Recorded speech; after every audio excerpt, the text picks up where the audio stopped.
Hey everybody, Dr. Beyer of Functional Medicine Solutions, and this video is about how to measure for B12 levels. B12 is a super important vitamin. If you're deficient in it, among other things, you can become anemic, which is where your red blood cells can't carry oxygen very well. The red blood cells need B12 in order to develop to the proper size. If there's deficient amounts of B12 within our system, the red blood cells remain too big as they're growing, as they're developing within the bone marrow. They should gradually get smaller, but can't. If they are released from the bone marrow into the bloodstream too big, they can't carry oxygen very well. And that process of going from very big to smaller in the bone marrow before being released into the bloodstream can't happen if there's not sufficient amounts of B12. B12 is needed for that process to happen.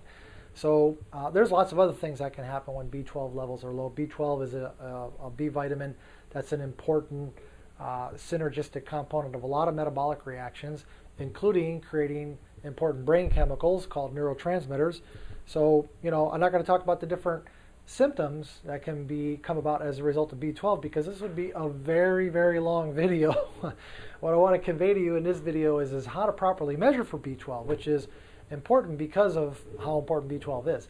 So what I see, or what I've seen over the years, is a lot of people, they have on their blood test B12 measured, their serum B12 levels. And in my opinion, you can agree to disagree if you want, but in my opinion, that's really a waste of time because the B12 levels within the bloodstream can really be fickle. They can go up or down and up and down.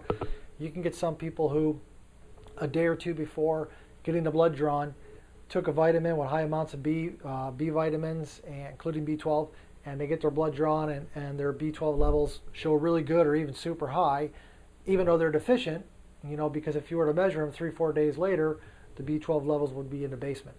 So a more accurate thing to measure on the blood test to get a real good indication of whether or not our B12 levels are sufficient is to measure a substance called methylmalonic acid, or MMA. And the reason why that's better is because methylmalonic acid can't be converted if they're into a different substance if there's not sufficient amounts of B12.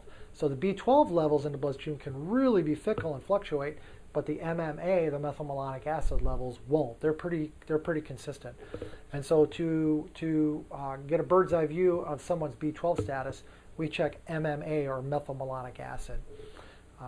And if the methylmalonic acid is high, that tells us the B12 levels are low, because again, B12 is needed to get rid of or convert methylmalonic acid into a different substance. So for the reasons I explained, I think measuring B12 is a waste of time, but if you suspect or know you have a B12 deficiency, you should measure methylmalonic acid, either to confirm it if you suspect it, or after going through a course of taking B12 supplementation to determine if your B12 levels are good, you could measure or remeasure methylmalonic acid to see if you got good B12 status levels. Hope this helps. If you're not already on my website, please take a look, functionalmediциnesolutions.net, and a lot of great information on there, videos 3 to 5 minutes or so in length.